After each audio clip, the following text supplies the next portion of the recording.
People have been trying to classify the material world since ancient times. The Greeks, for instance, thought there were just 4 worldly elements: air, earth, fire and water. But this idea was a philosophical one and had little practical value. And that's what medieval Islamic chemists really changed. They used experimental observations to classify the stuff the world is made of.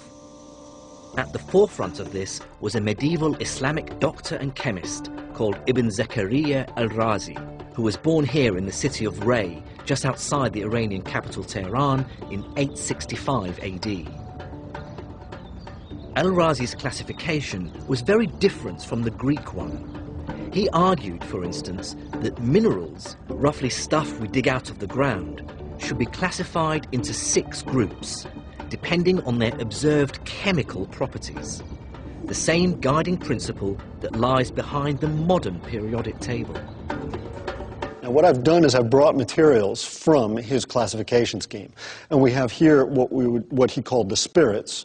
We have the metallic bodies, we have the stones, then we have the attriments, the salts, and finally the boraxes.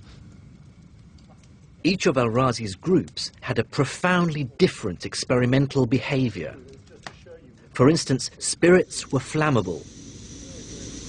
The metals were shiny and malleable. Salts dissolved in water. Of course, these classifications are not the way we do it today. But the point is that for the first time, al-Razi was grouping substances on the basis of experimental observations, not philosophical musings. We've come over 1,000 years since the work of al-Razi. What sort of debt does modern chemistry owe to him for his classification? Well, I think with Razi we start to see the first classification which really leads on to further experiments, the first schema which allows people to start doing rational work. And so really he lies at the start of almost formal chemistry, which ultimately leads to our periodic table.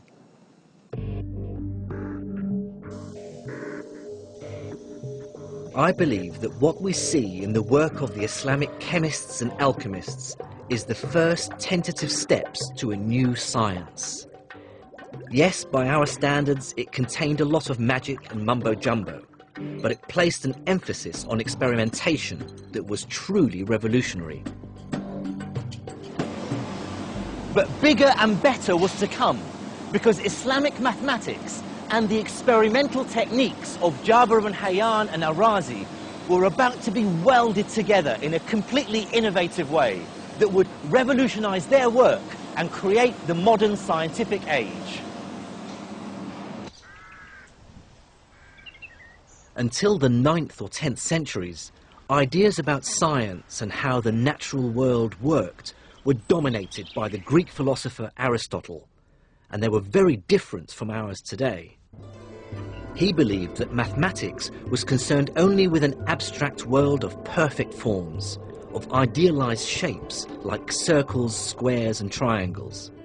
It had no power to explain what we observe in the world around us, a world characterized by irregular, wonky shapes and constant change.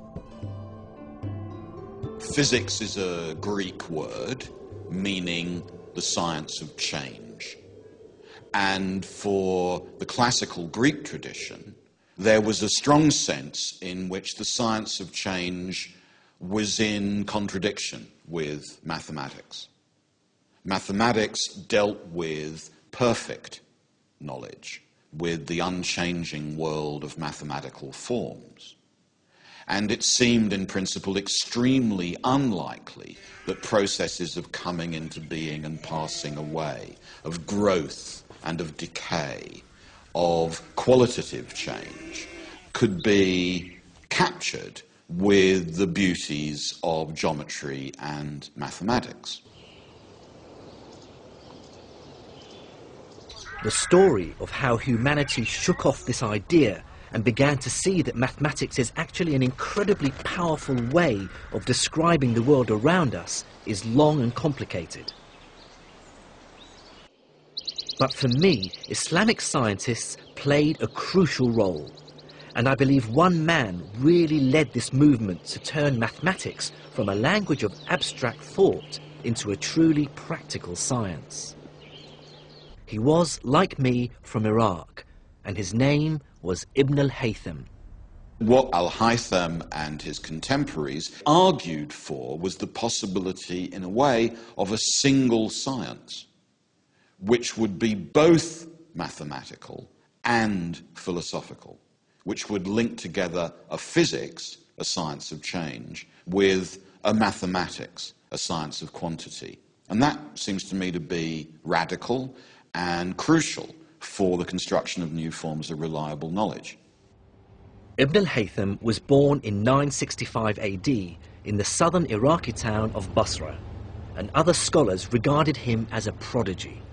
He shot to scientific fame just after the turn of the first millennium and was an incredibly innovative and brilliant scholar. His reputation as an intellect spread throughout the empire.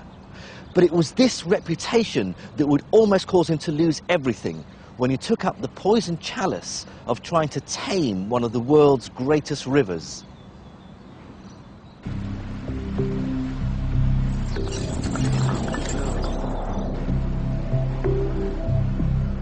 There's a wonderful, if suspiciously apocryphal story about how Ibn al-Haytham's career as a scientist was transformed. It concerns the Nile and how, just after the turn of the millennium, Ibn al-Haytham was asked by the ruler of Egypt to find a way of controlling it. Could he prevent its unpredictable and potentially devastating floods and droughts? But it didn't take Ibn al-Haytham long to realize that the Nile was way too large to control. On hearing this, the caliph flew into a terrible rage and ordered Ibn al-Haytham's execution. Ibn al-Haytham responded by feigning madness. The execution was called off and he was placed under house arrest. There, with time on his hands to contemplate, the story goes, Ibn al-Haytham considered deep and fundamental questions in physics. And he began with a truly enigmatic and universal problem. He asked if the wonderful and entirely mysterious nature of light and vision could be explained by mathematics and geometry.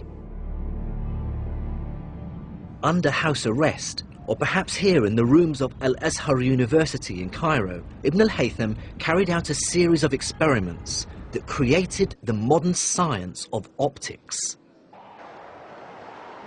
I'm with Dr. Al-Bizri, who has carefully studied Ibn al-Haytham's work.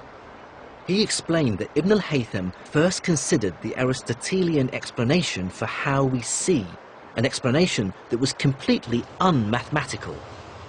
Aristotle argued that when we look at, say, a tree, its essence or form emanates from it and then mysteriously flows into our eyes. So if I'm, for instance, now looking at the buildings and the trees on the banks of the Nile, I'm receiving the forms of these buildings and these trees in the eye, abstracted from their matter. According to Dr. Al-Bizri, Ibn al-Haytham found this idea deeply unsatisfactory. He wanted a mathematical explanation. And looking back at existing Greek writings, he found one, although it was obscure and bizarre. This idea claimed that we see because light rays come out of the eye. Ultimately, it says that vision occurs by way of the emission from the eye of light that is shaped in the form of a pyramid or a cone. This cone-shaped beam illuminates what we're looking at and is defined by nice geometric straight lines. It seems Ibn al-Haytham liked this mathematical approach, but immediately spotted its flaws. If we see, he asked, because light comes out of the eye, why does it hurt when you look at a bright object like the sun, but not hurt when you look at something dim? Or at night, can light from our eyes really be lighting up distant objects in the sky? So, in an inspired piece of thinking, Ibn al-Haytham combined the two Greek ideas and defined our modern understanding of light and vision. Light, he said, does travel in straight lines that obey geometric laws, but instead of them coming out of the eye, these rays travel into it. It is the development of an entirely new theory, and also methodologically, it is the beginnings of mathematizing physics.